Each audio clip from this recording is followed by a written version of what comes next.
अस्सलाम वालेकुम everyone. Today our topic quadratic equation and pure equations. हमने एक्सरसाइज 1.1 में देखना है कि हम अलजेब्रिक इक्वेशन को किस तरह क्वाड्रेटिक इक्वेशन और प्योर इक्वेशन में चेंज करते हैं। वीडियो स्टार्ट करने से पहले आपने करना है चैनल को like, subscribe and press on bell icon for more updates. Exercise 1.1 का क्वेश्चन नंबर 1 देखें। एक्सरसाइज 1.1 का क्वेश्चन नंबर 1 है हमारे पास। क्वेश्चन नंबर 1 में उन्होंने क्या कहा है कि right the following quadratic equation in the standard form and point out pure quadratic equation. हमने प्रीवियस वीडियो में पढ़ा था कि क्वाड्रेटिक इक्वेशन क्या होती है, किस तरह की होती है, और अलजेब्रिक इक्वेशन किस तरह की होती है, और क्वाड्रेटिक इक्वेशन हमारे पास टाइप ऑफ अलजेब्रिक इक्वेशन है। इसी तरह हमने प्योर इक्वेशन को भी स्टडी करना है एक्सरसाइज 1.1 में। तो अब हम देखते हैं कि हमारे पास क्या उन्होंने गिवन दिया है और किस तरह की इक्वेशन हमने बनानी है, ठीक है। और उससे पहले आप देख लें कि क्वाड्रेटिक इक्वेशन हमारे पास किस तरह की होती है, जिसकी डिग्री जो होती है वेरिएबल की हाईएस्ट डिग्री 2 होती है। वेरिएबल की हाईएस्ट डिग्री 2 होती है, वो हमारे पास होती है क्वाड्रेटिक इक्वेशन। नेक्स्ट हमारे पास है pure quadratic equation. Pure quadratic equation हमारे पास इस तरह की होती है, ठीक है। यहाँ पे लिखा हुआ है when x is equal to 0, this is wrong. यहाँ से आपने करना है थोड़ा सा इग्नोर इसे। यहाँ पे आएगा हमारे पास ये जब क्वाड्रेटिक इक्वेशन है तो क्वाड्रेटिक इक्वेशन की स्पेशल फॉर्म है जिसे हम प्योर क्वाड्रेटिक इक्वेशन कह रहे हैं, ठीक हो गया।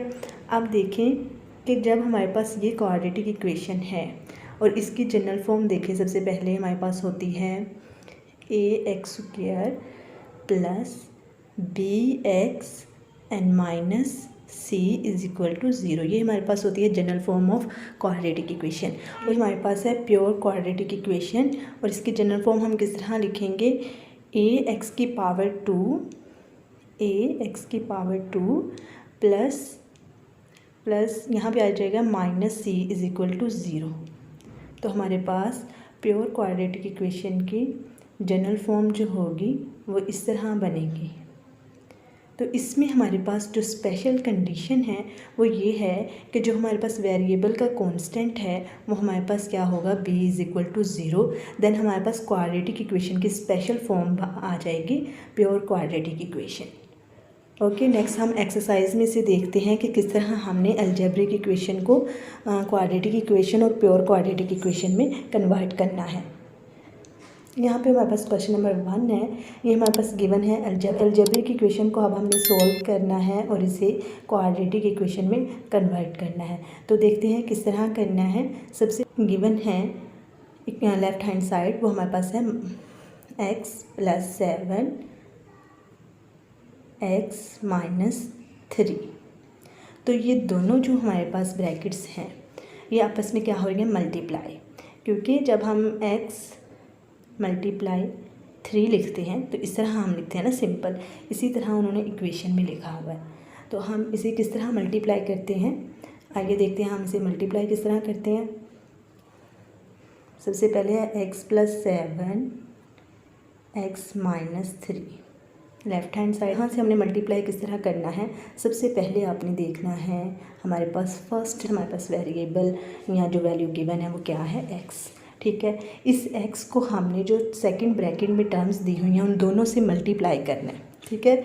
तो किस तरह करना है, x वेरिएबल से मल्टीप्लाई होता है, और मल्टीप्लाई में जब कोई वेरिएबल दूसरे वेरिएबल से या कोई भी टर्म मल्टीप्लाई होती है तो उसमें हमारे पास जो पावर्स हैं वो क्या होती हैं, ऐड होती हैं। तो यहाँ पे हमारे पास वेरिएबल्स की पावर है 1 क्योंकि यहाँ पे कोई पावर नहीं है। तो जब ये आपस में मल्टीप्लाई होंगी तो हमारे पास ये पावर आएगी x की पावर 2। तो हम यहाँ पे लिखेंगे x की पावर 2। इसी तरह यही हमारी जो फर्स्ट टर्म है यही जो है ये सेकंड ब्रैकेट के सेकंड टर्म से मल्टीप्लाई होगी। तो जब हमने इस x को 3 से मल्टीप्लाई करना है तो अब हमने साइन भी देखने हैं। देखें यहाँ पे था प्लस साइन, इसके पास कोई साइन नहीं है x के पास, इसका मतलब यहाँ पे है प्लस साइन।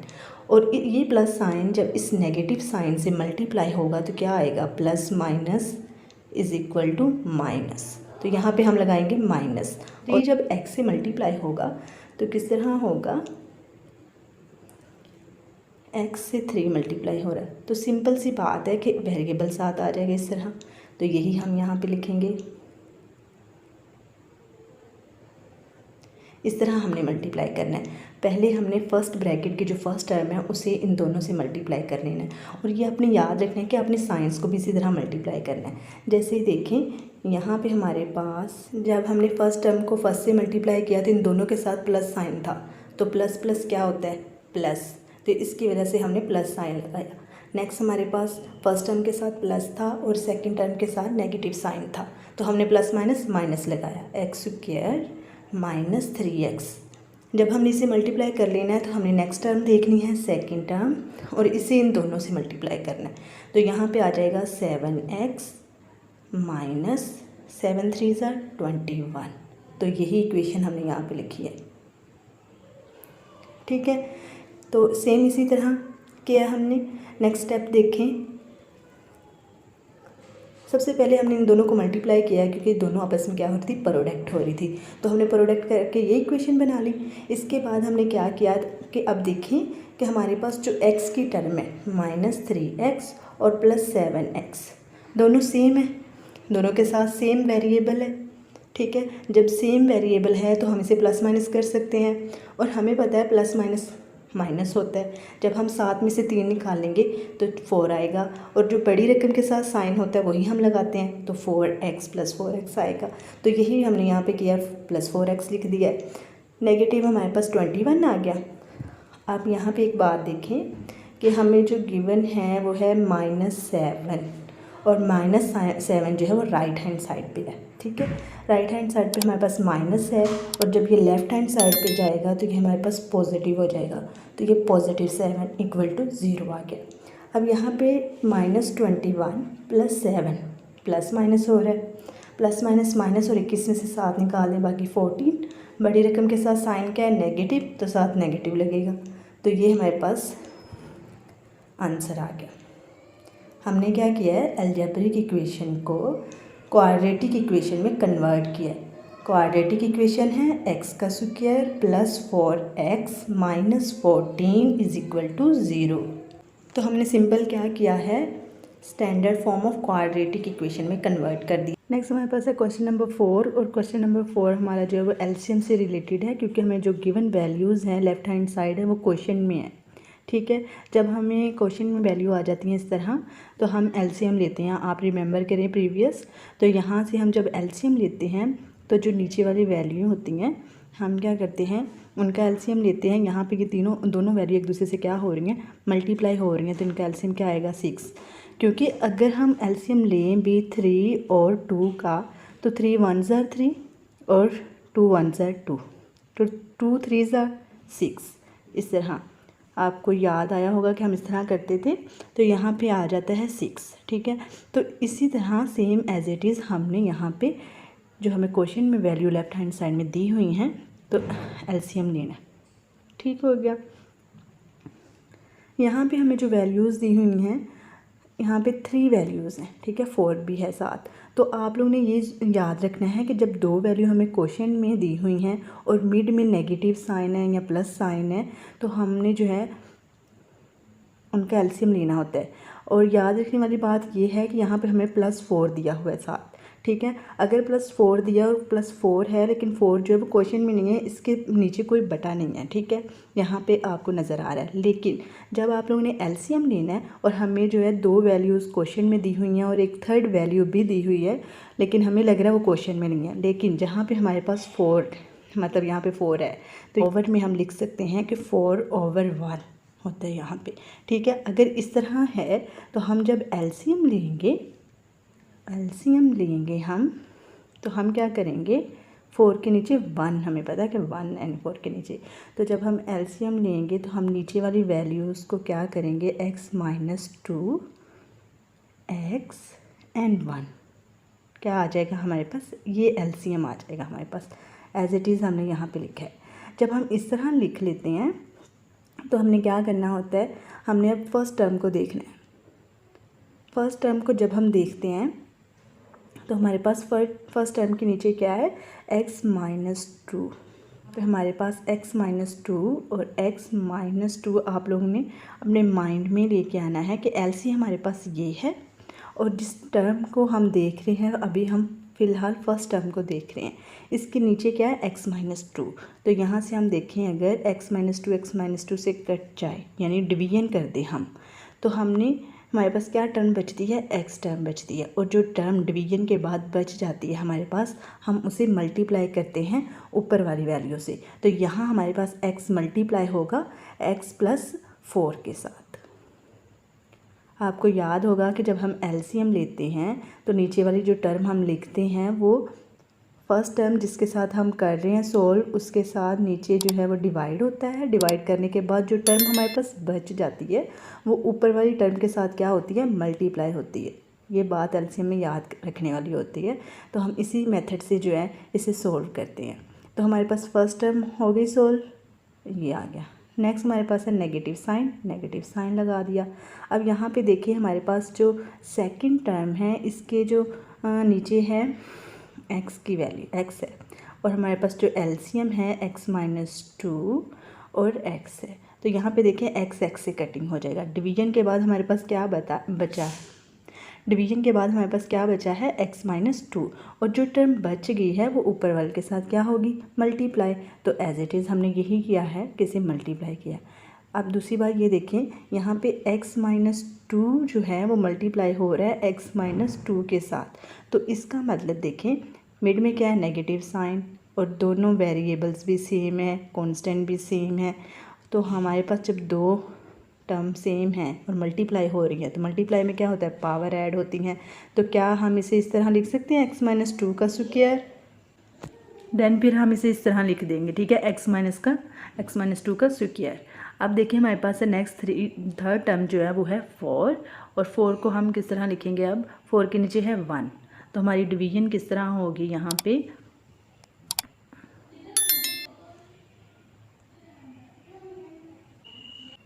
हमारे पास नेक्स्ट है थर्ड टर्म में हमारे पास डिवीजन में है 1। अब हमने डिवीजन करनी है 1 डिवाइडेड बाय x-2 और x से।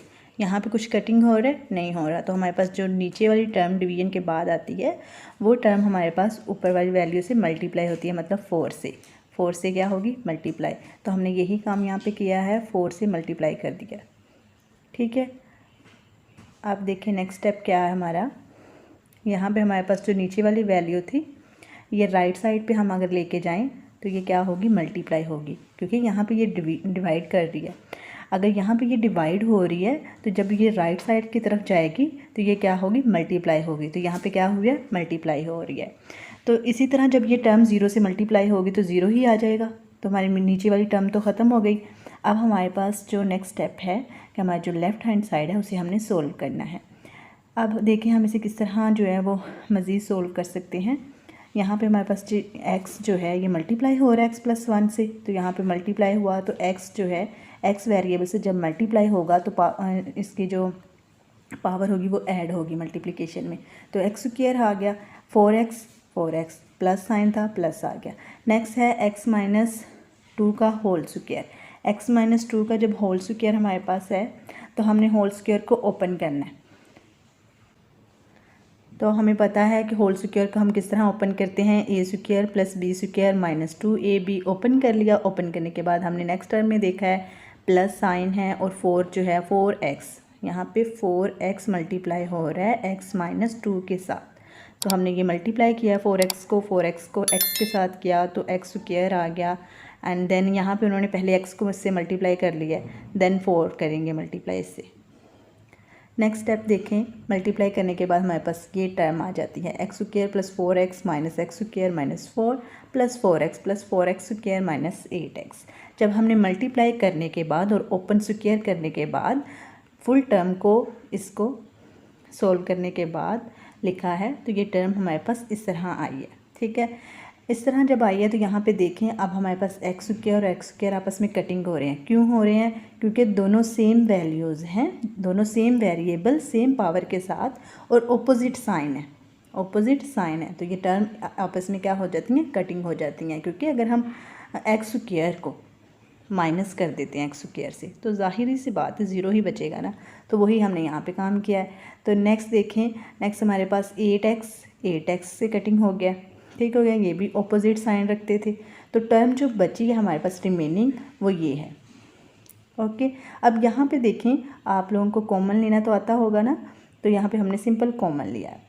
4 जो था वो दोनों टर्म्स में था, बाहर आ गया, तो बाकी क्या बचा, x square minus 1 is equal to 0। अब देखें 4 इसके साथ लेफ्ट हैंड साइड में देखें 4 जो है वो मल्टीप्लाई हो रहा है, तो जब 0 के साथ डिवाइड होगा 4 तो क्या बचेगा, 0 ही तो बचेगा। तो यही हुआ है x square minus 1 is equal to 0।